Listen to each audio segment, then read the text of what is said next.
Welcome back to Temporal Directive, the Star Trek fan podcast, rewatching the entire franchise in chronological order.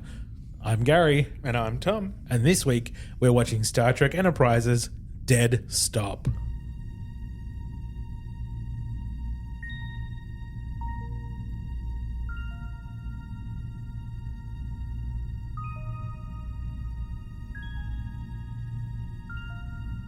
Star Trek, the ultimate franchise.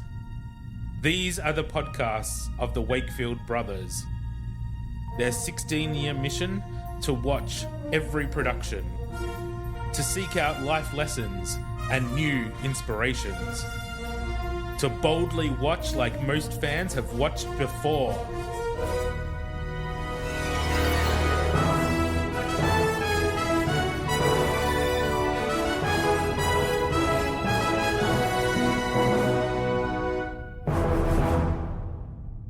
How you feeling, Tom? Healthy. Yay! Yeah, it's good. I can breathe. Need a Darth Vader noise. Yeah, well, we had last week off. Yeah. You had the COVID. The COVID, yeah. Poor thing. Horrible fucking thing. Yeah. Yep. I've had 4 of the bloody boosters. So you'd Oh. think that I would have, avoided it. But no, I had to get it again. But it ripped through work completely. So like 10 people had it at the same time I did. So, Ugh. we had to like cancel appointments and put a note on the door saying we're short staffed, and then they had to get some ringers in from another store. So Wow. it was pretty bad. Yeah, gross. Yeah. Thankfully it didn't last as long as it could have, so only like the week. Oh, good. Yeah. Good. Yeah. So you're all better. Yeah, feeling pretty good now.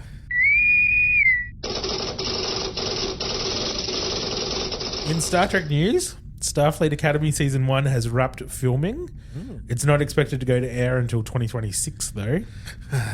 I think Season 2 will start filming soon because it got greenlit. I'm pretty sure it's pretty soon. Yeah, nice. Still no word on Strange New World Season 3. But Really? Season 4 has commenced filming. Okay. And yeah, it's been more than 18 months since Season 2 finished. Yeah. I hate that this happens these days. And it's a big cliffhanger. Yeah. Remember Season 2 finished on the big cliffhanger, and now it's been I just hate 18 it. months. It really annoys the shit out of me that modern TV does it. It just It's not modern TV's fault. It's because there was a strike.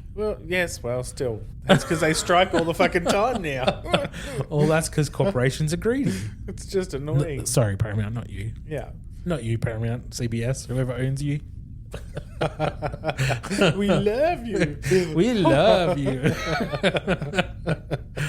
And I just read online yesterday maybe, that William Shatner has said that he is about to have a conversation with someone in the new era of Trek about returning as Captain Kirk in a new show. Really? Really? Now that's interesting. Well, Kirk's dead, so... Well, yes, he is. Of course. He's dead, but we have William Shatner's nearly dead. He's 93 years old. But we have lots of things, don't we? Yes. Like we have lots of time travel in recent Star Trek, and we also have the fact that his body's in storage. We also have Yes, it was in Picard. yeah. Yes. We also have the Nexus, so he's not dead. Yeah. Sure. You know? So you think a return to the Nexus might be happening, and It's a we'll just speak to the possibility. ghost of Kirk? There's a possibility. It's one thing. I have a feeling William Shatner wouldn't sign up for that. No, probably not. There's also transporters that do all sorts of fucked up things. I mean, it held Scotty in stasis for how long? Yeah, but it didn't replicate a dead body. Don't replicate a dead. It always replicates a dead body every time it fucking does it. Oh, not again. So, it's Star Trek. Just make up some, techno babble to cover your tracks and you're good. True, I guess. As long as it As long as the techno As babble long makes as it some sort of sense. It's makes okay. sense and I think for Shatner to come back, it would have to mean something. Like, don't just come back for the sake of it. No, of course not.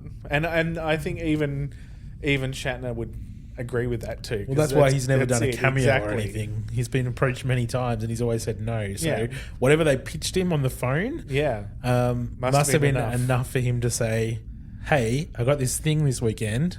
Let's meet on Monday or Tuesday and we'll talk about it. Yeah. So it must have been something pretty good. Yeah. And he did say show.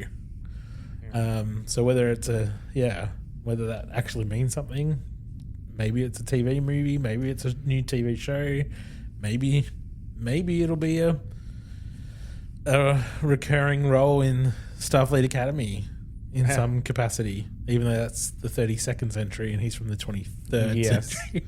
Yes. And I would say educational videos, but I suppose actually he has always said that he'd be happy to be digitally generated. To de-aged, he said. Yeah, so like he would be happy to be de-aged. So he could be actually an educational program for the students as Captain Kirk, and he could be voicing and doing that kind of thing, I guess. So I mean that would be kind of cool. I'd be happy with that. Yeah, I'd be happy. I'd be happy if it makes sense. Yeah. And yeah, I'd be happy anyway. Like it's Shatner. It's Shatner. You can't argue. No. Let's talk about this week's episode. This week, we're watching Star Trek Enterprise's Dead Stop, written by Michael Sussman and Phyllis Strong, directed by Roxanne Dawson, her third directing job on Enterprise, the infamous B'Elanna Torres. The original air date for this episode was October 9th, 2002, and the IMDb synopsis reads... Enterprise seeks repairs from their encounters with the Romulans, where they stop at a desolate but idyllic repair station. But all is not what it seems when Mayweather is suddenly found dead. Bum, bum, bum. Mayweather is suddenly found dead. That's what it says. No more Mayweather? Huh? No more Mayweather. Well, we'll see about that. They are lying already. Well, they're not lying. I'm sure he will be found dead. But it'll be extenuating circumstances. It'll be a fake out death like they always do. It's my least favorite thing about TV shows, especially in the old era. Yeah. Not like Game of Thrones where they chop a head off and it sticks. And they're not coming. Not all of them. All these shows in the 90s and stuff, there's always these big fake out deaths. I know. My least quite favorite. a lot. Even in the JJ movies, we had Into Darkness. I know. Yeah. Ridiculous. Painful. This episode, though, Dead Stop, was nominated for an Emmy Award in the category of Outstanding Special Visual Effects for a Series. What about the hair? No hair awards for this episode. It also won an award from the Visual Effects Society in the category Best Models and Miniatures in a televised program. Nice. Yeah. I've been watching lots of Doctor Who lately, like the old stuff, because I love the old Doctor Who. Right. And fuck, I love the old graphics and things and models and stuff. I just love Models are better. Yeah, they are. Mostly. I just love it. Like, I'm not a fan of Lord of the Rings. Like, the story. Yeah. But the movie, so gorgeous. Yeah. Like, the big miniatures they made. Yeah. I think they called them bigatures because they were so big. I think I saw that on a behind the scenes thing. Yeah. Otherwise, I just made that up and it's weird.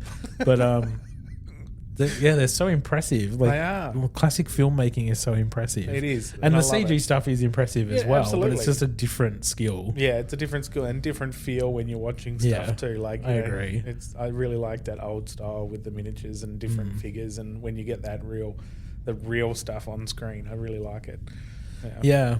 But I mean, if you watch Jaws, I mean, how awesome is Jaws to watch? So good. And they got a real shark there. I mean, I know it's not real, but you know what I mean? They got a real physical puppet shark that really just adds that dimension to it. Whereas you watch any of these other shark movies, like, you know, it's just not real. You got a 3D shark and you're like, meh, whatever.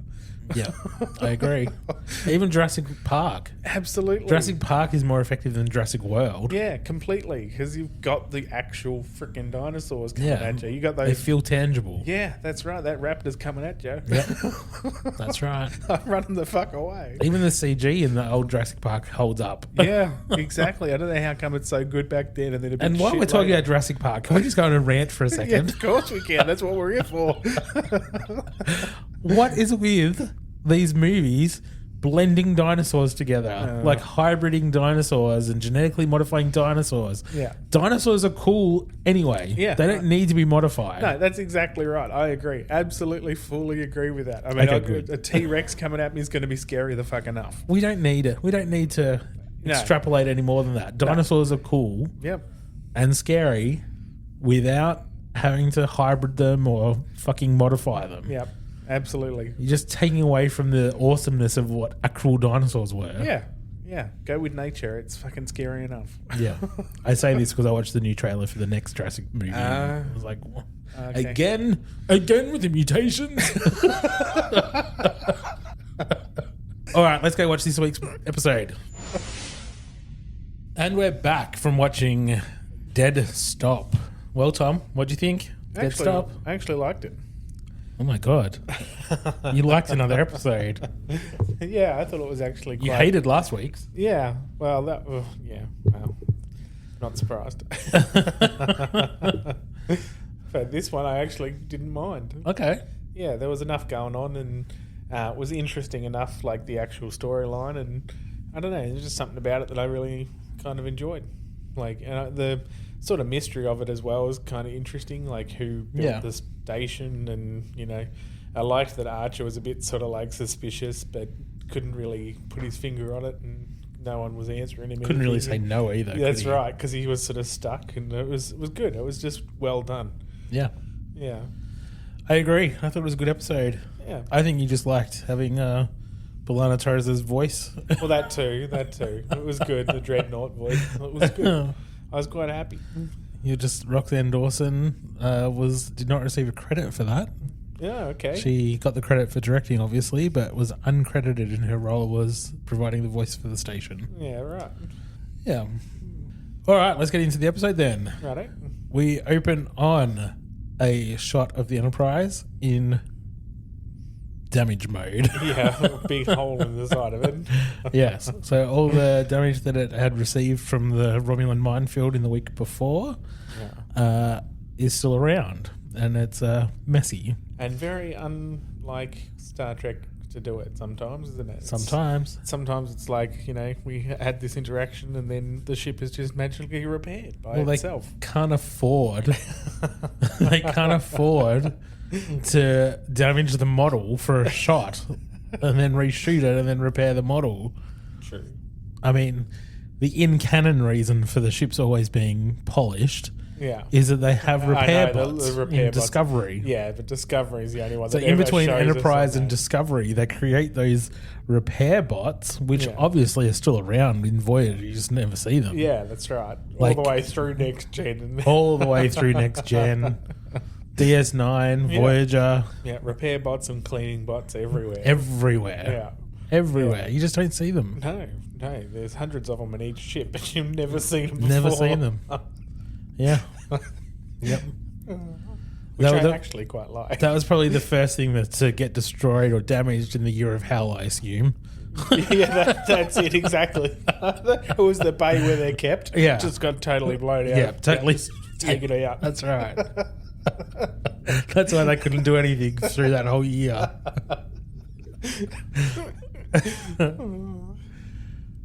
We see Archer and Trip in a inspection pod doing a lap around the ship, inspecting the damage. They're lamenting how it's incredible that they're still in one piece, that it's going to take 3 or 4 months to repair, assuming they can find some titanium alloy, and that the best speed they can do in this condition is warp 2. Yeah.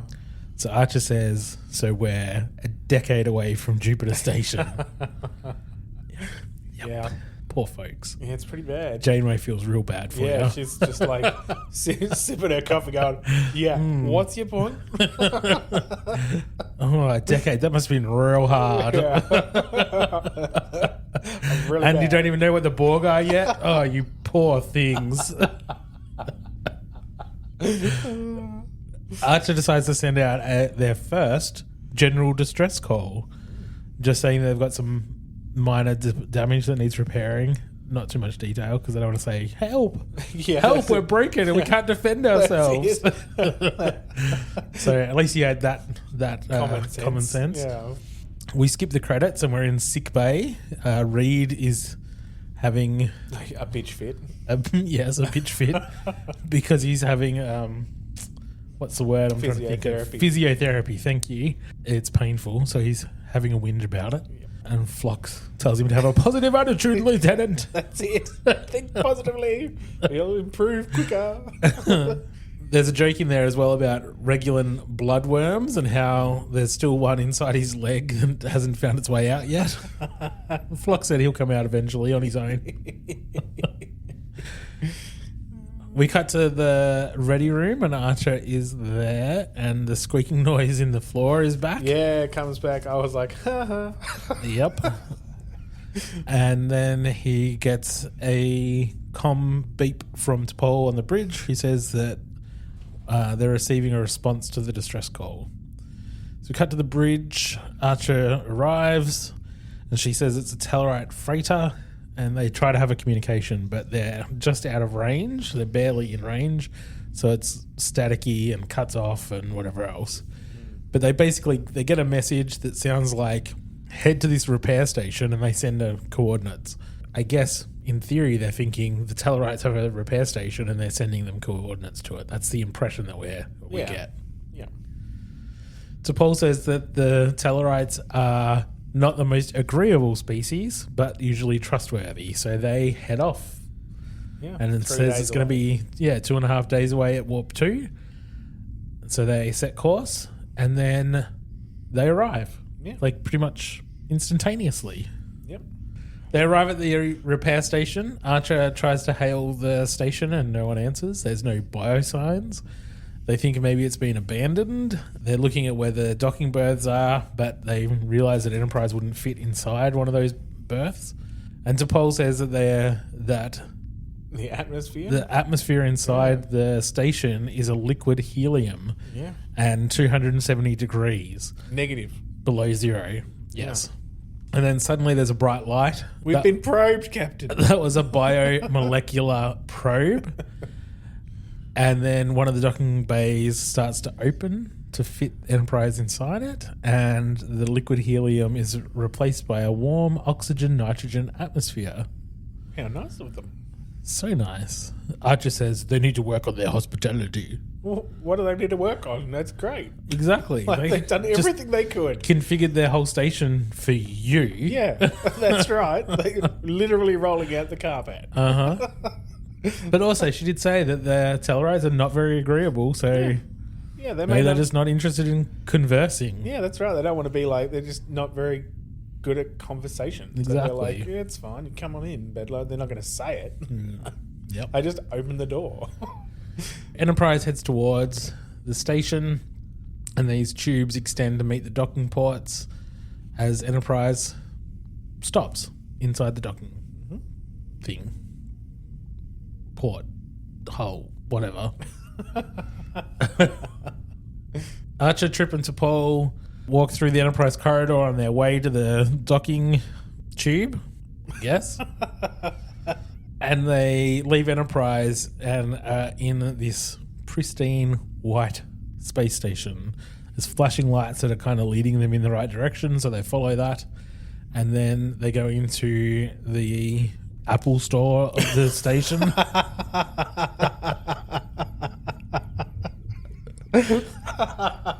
That's great. Yeah, well, it kind of looked like that, didn't it? Yeah, it did. It was all nice and crisp. It looked like something out of the JJ verse. It did, didn't it? The triage room. The diagnostic room. Yeah.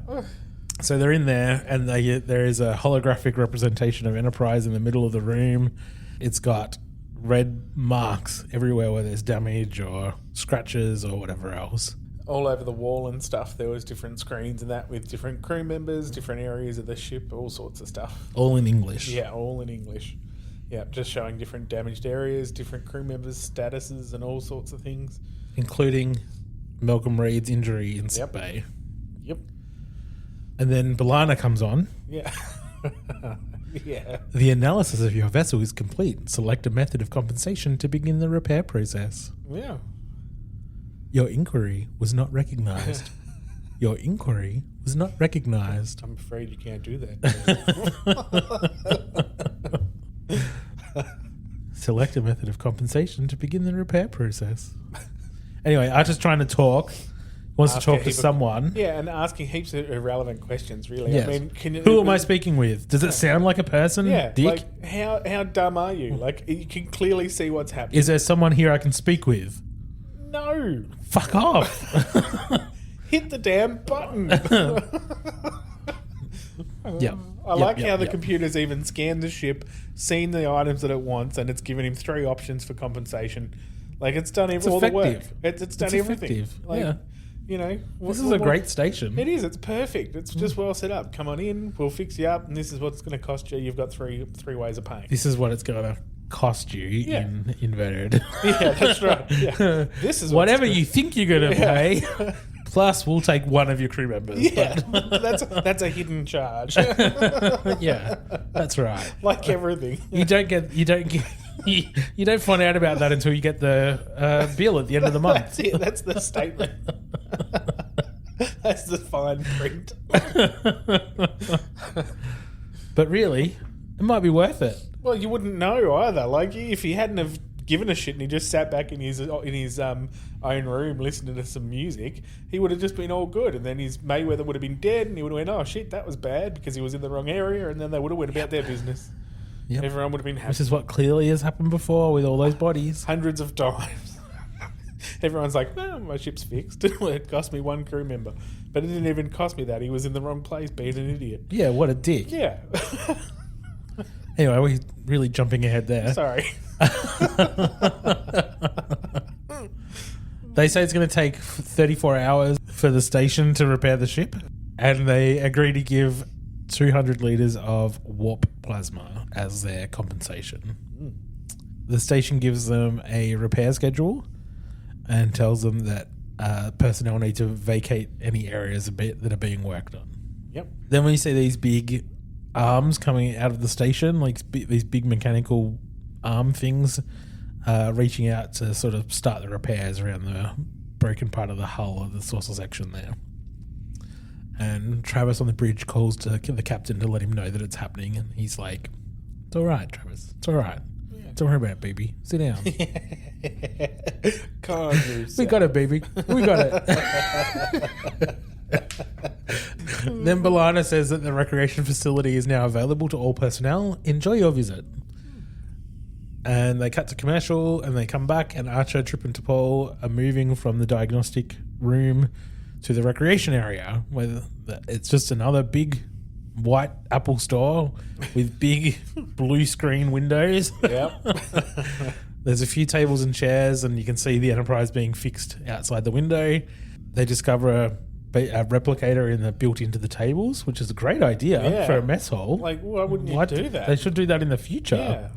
If they've seen that at this era, why are they so stupid to have a replicator in the wall in Voyager? That's what I was thinking. I'm like, why isn't that on the Enterprise? Like, exactly. Why would you even need Guinan in there? Like, you just have it on each table. Like, we need Guinan. Yeah, you don't. That's what I'm saying. Hey, it's Whoopi Goldberg. I want her in every show I could possibly have her. Paul gets some water. Trip gets some catfish. Not very exciting. No. I mean, catfish of all things. Except the captain doesn't want to try it. He says, "I'll just eat whatever the chef is serving." Talk about suspicious and totally against even trying. Like, he's just a pain in the ass. Like, the captain kind of annoys me, but I like it in a way. Like, he does it well. He plays the character really well in this episode, because you need to be a little bit, like, cautious about what's going on, but he's completely, like, out of it. Like, wouldn't you be, like, surprised that technology exists to the point where you would try something? Like, wouldn't you Hell be like, yeah. holy shit, this is awesome? Like, regardless of being surprised that all it costs is 200 liters of fucking plasma fluid or whatever, like, wouldn't you be like, I'm gonna try some cheesecake? Well, my question was going to be, what would you order? But it sounds like you would just order cheesecake. Well, it was just the first You thing just that came to mind. impose that onto the captain. I assume that's what you would want. I would have pavlova. Ew. Gross. So Australian. We cut to sick bay, and Reed is up on the diagnostic bed and Phlox is there, and they've got some device that obviously has been sent over by the station that is repairing Reed's leg. Yeah. Phlox is very excited about the device and then what it could do, and then it finishes what it's doing and disappears. Beams off, and Reed's all fixed. Yes. No scar or anything. No, but Reed was very cautious. You sure it knows what it's doing? All he does is complain. We cut to the ready room. Archer is sitting there watching the repairs happen through the window. Slowed out the office. And DePaul comes in and says that repairs are currently underway in C deck. Work on Launch Bay 1 is scheduled to begin at 2200 hours. Archer talks about how they've even fixed the squeak in the floor. I was starting to wonder if we had a gremlin. Yeah. T'Pol says that she has observed that Archer seems troubled. And he says, I guess I better do a better job at repressing my emotions.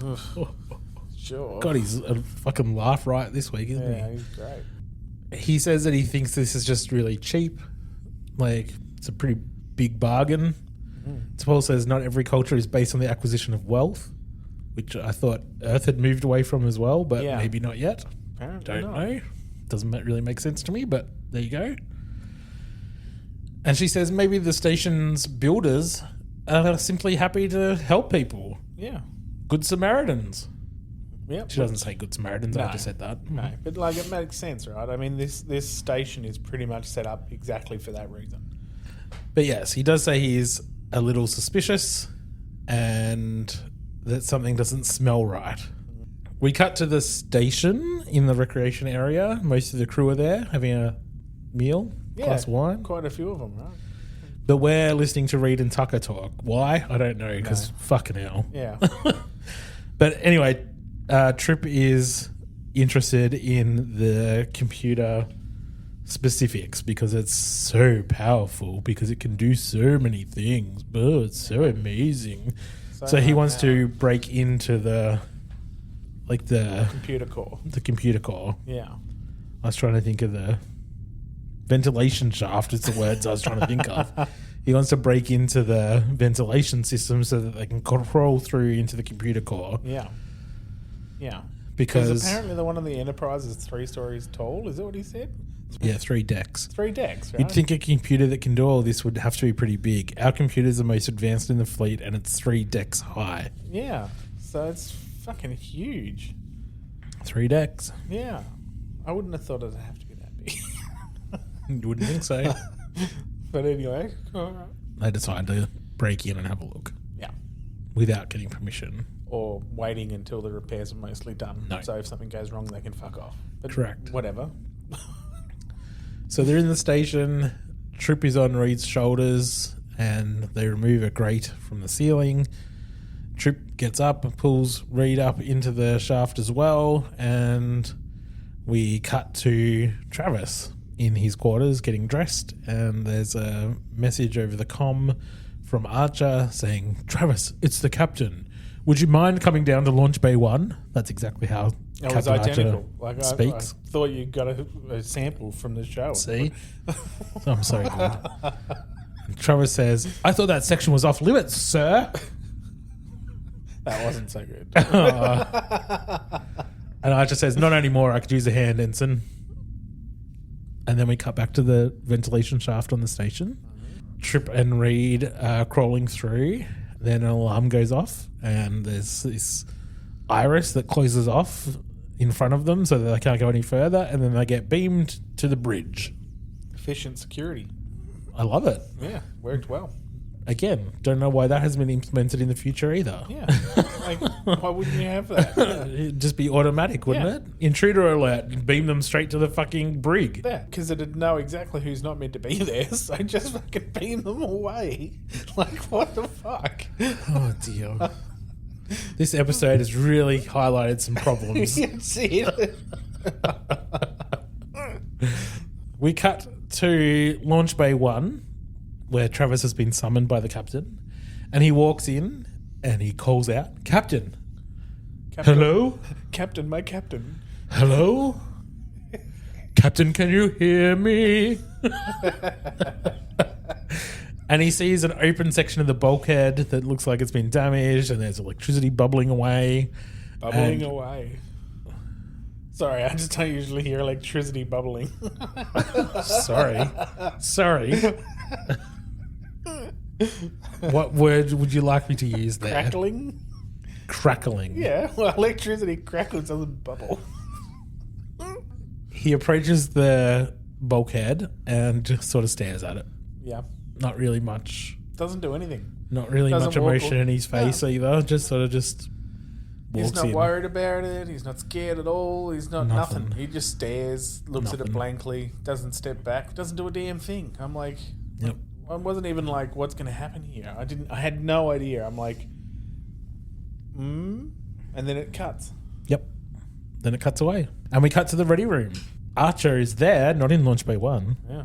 Archer is in the ready room with Trip and Malcolm, giving them what for?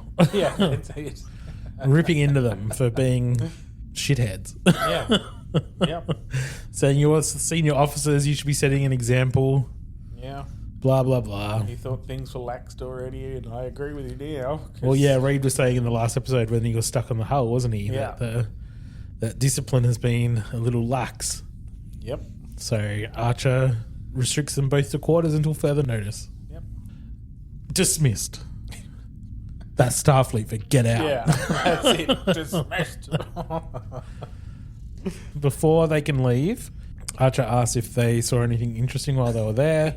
And then before he can really get into any more information, T'Pol calls over the comm for Captain Archer to come down to Launch Bay 1 immediately.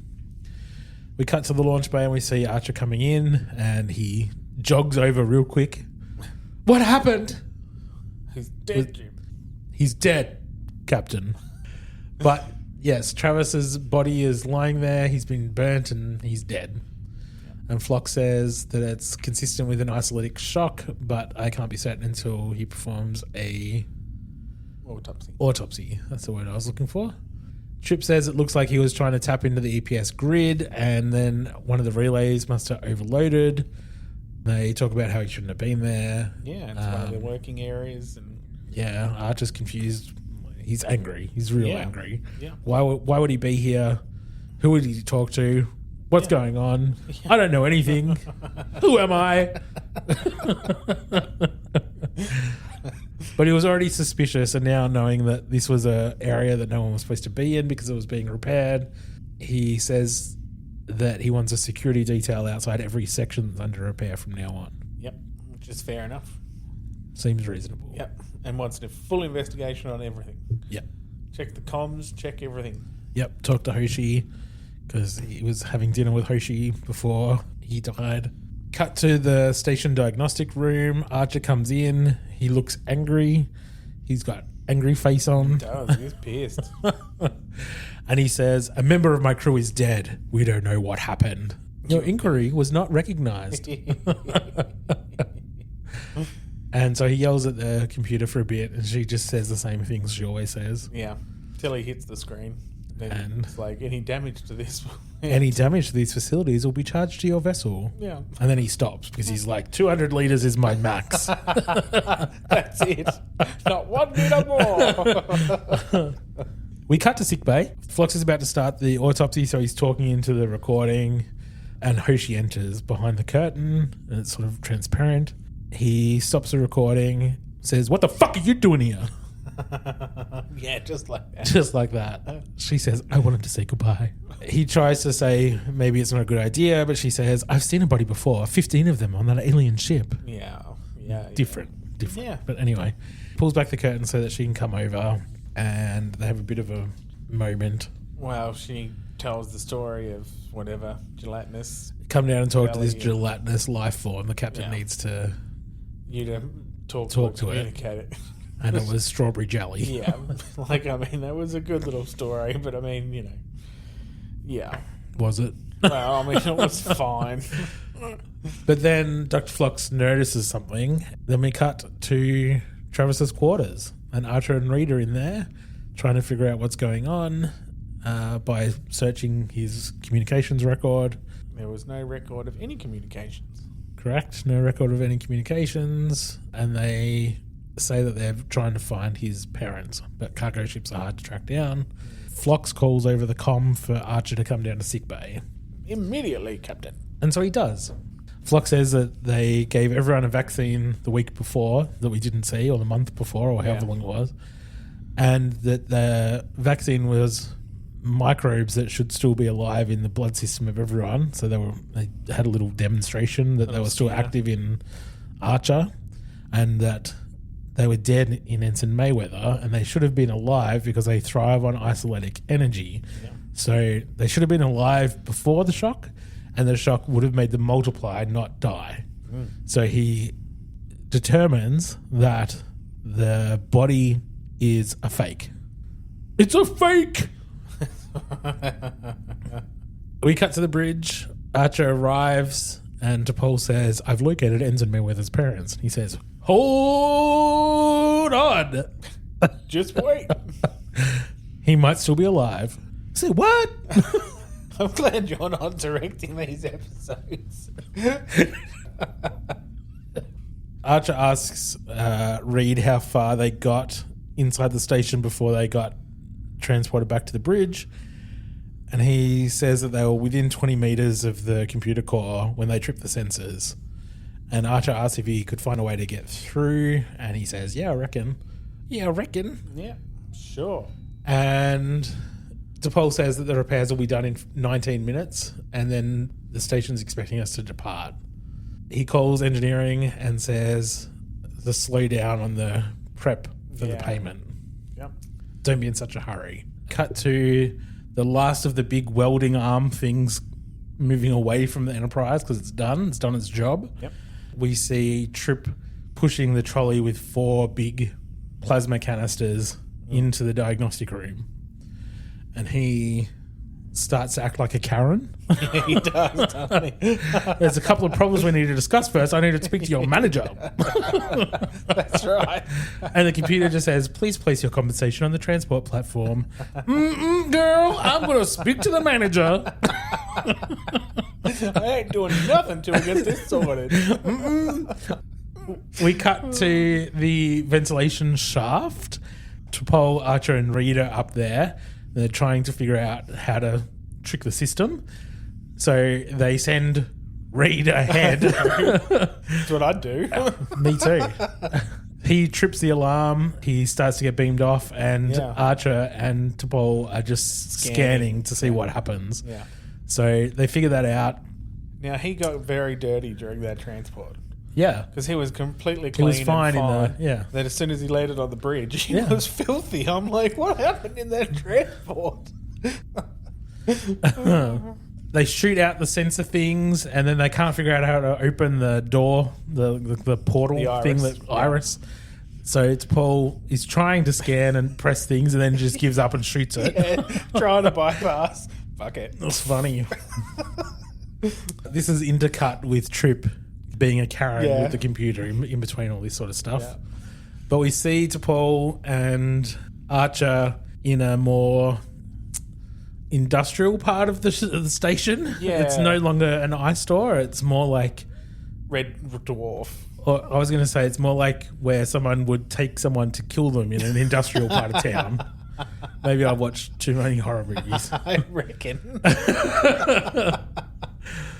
But anyway, they move through a couple of different areas, and then they find a big room in the computer core with heaps and Racks. heaps and heaps of dead bodies that are all hooked up Yeah. to tubes and shit into the middle of the room. Yep, racks of bodies. T'Pol scans and finds one human biosign.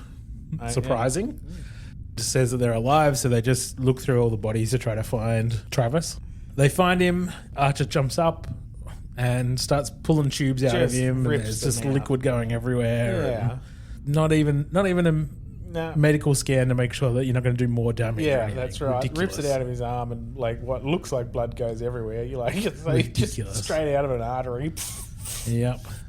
But the computer's detected them, so the computer's saying, incursion detected in primary data core. Vacate this section or your vessel will be compromised. And just repeats that over and over, Over again. and over.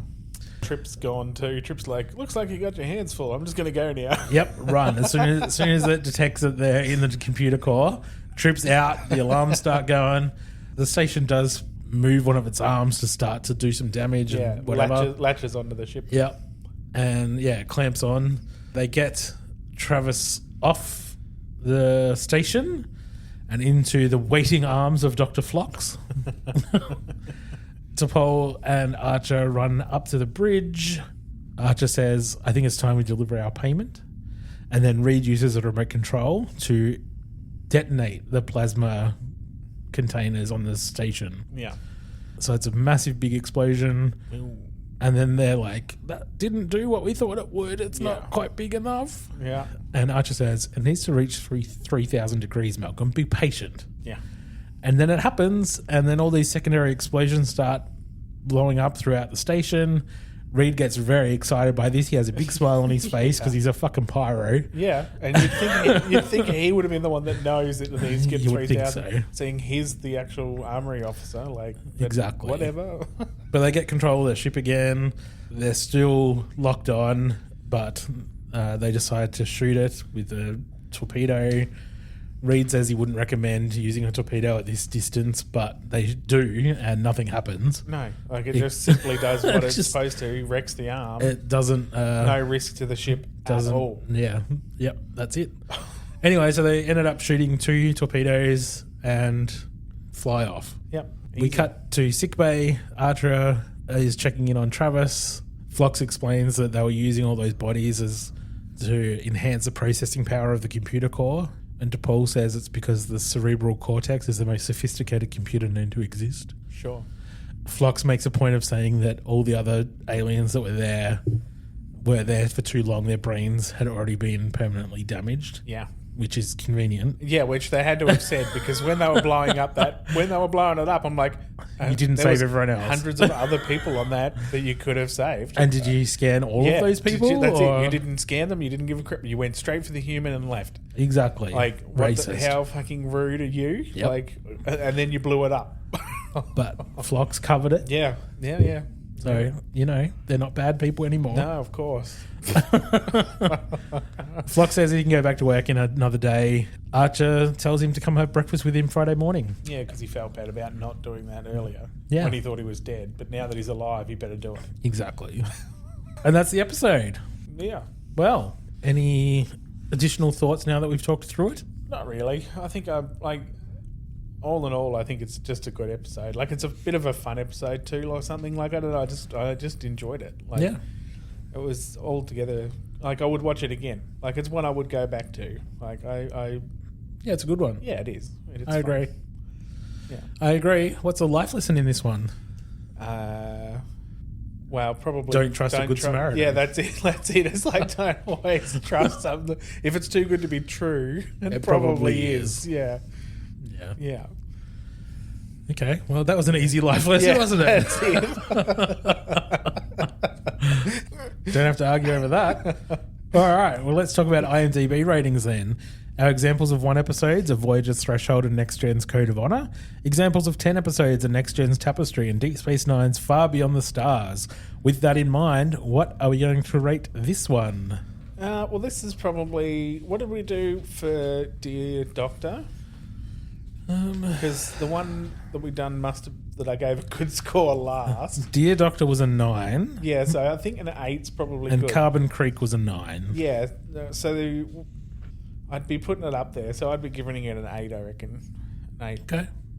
Yeah, I'm not going to argue with an 8. I Yeah. think that's reasonable.